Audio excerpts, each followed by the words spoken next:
We are indeed the Big Tent, right? Walks of life, doesn't matter where you come from, who you are, we are the Big Tent. But I will say this, you've probably heard this term in the last couple of years, marginalized community. If there is such a thing left in Massachusetts, we are the marginalized community. No other community in this state faces the open bigotry and oppression from the political leaders on Beacon Hill. They would never dare to do this to another community.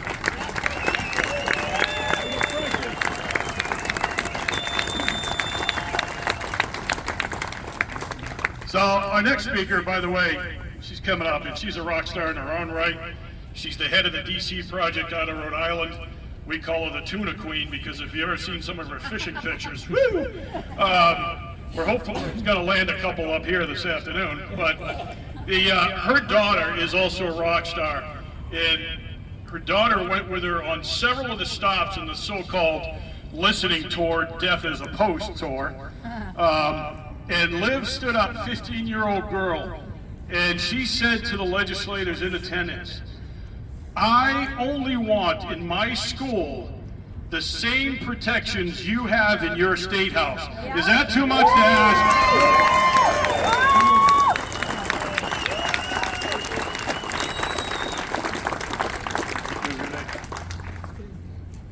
You ready? Renee Gagne, everybody!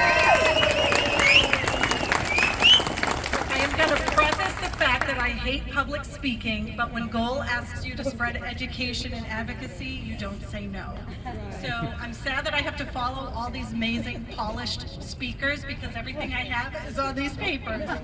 So I've been carrying this heavy backpack around since I got here a few hours ago. And the reason why it's so heavy is because these are the Massachusetts gun laws, okay? 400 pages of this. It's a brick. It's a brick. How can you even follow this? Right? Burn it! Book burn it! Burn it! Burn it! Burn it! Burn it! Thank you, Goal, for this amazing opportunity today. My name is Renee Gagne, and I volunteer my time as a leader with the Armed Women of America and the DC Project, a national organization of women who safeguard our Second Amendment. By safeguarding our Second Amendment, we also safeguard our family and our children. Love you, baby. Where are all my teal ladies? Where are the ladies in teal?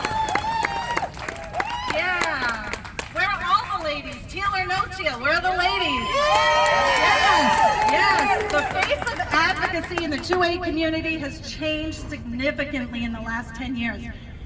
Ladies, I need you to applaud, I need you to yell. There are a lot of you out there. You have changed the face of advocacy, and thank you for stepping up. The men have been doing a fantastic job for hundreds of years, and we are here to help them with that. Thank you. We are sisters, we are daughters and moms, all over the nation with the DC Project who safeguard our Second Amendment. We counter the opposition, the red shirts, the moms who demand attention, as Jim says, who, like our legislators, believe that gun control is the answer to keeping our communities safe. The state's own data shows it is not. National data also proves that 2 to 3 million times per year, a firearm is used to save a life in this country. I do not apologize for being a gun owner. I will not feel bad for being my own first responder for myself or my children. I pride myself in firearm education, and thank you, John Green, wherever you are, for teaching me everything I know, and you made me who I am today, and I thank Goal for that.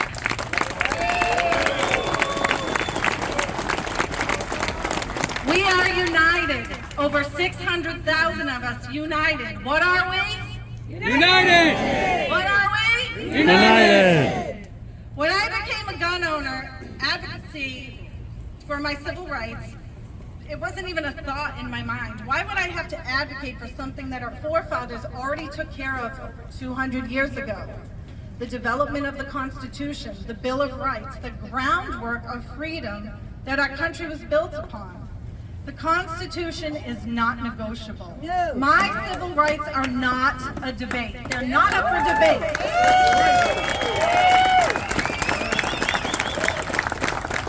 Representative Mike Day has undermined the very foundation of our country with this bill 4420.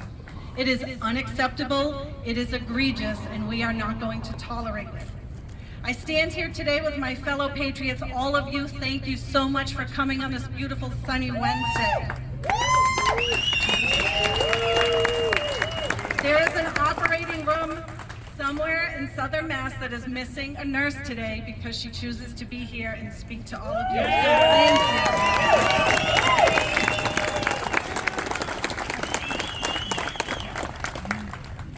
Hold on, where am I now? You got me all excited. You got this.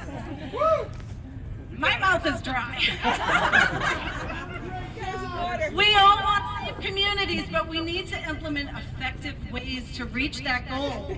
More gun laws that penalize lawful gun owners. Stand by, you women. It's water. What do you think, I was going to drink a toast or something? More gun laws that penalize lawful gun owners and that are ignored by criminals will not keep our communities safe. That's common sense. Making good people helpless won't make bad people harmless. When we look at the 400 pages, right, of the gun laws here in Massachusetts, it doesn't correlate with mitigating crime. If anything, crime is up 111%. Gun crime is up. More gun laws will not mitigate crime. It will not keep our communities safe. We have a criminal problem. The Commonwealth of Mass needs to prosecute and hold these criminals accountable. This is not a gun problem.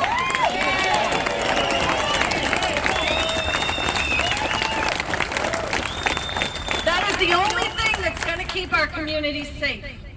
Thomas Jefferson said it well. Eternal vigilance is the price of liberty, and here we are over 200 years later standing united. Thank you for that. Being eternally vigilant. Your voice has slowed the progression of this bill. We need to remain steadfast with our voices. We need to continue contacting our legislators. Contacting them one time, coming to one rally, that's not enough. Tell your friends. We need 600,000 people to stand up. We need to continue to vote for politicians that will not desecrate our civil rights. Damn right. And lastly, join organizations like Gold that will help us with our mission. Thank you so much for listening, showing up. You have made a difference.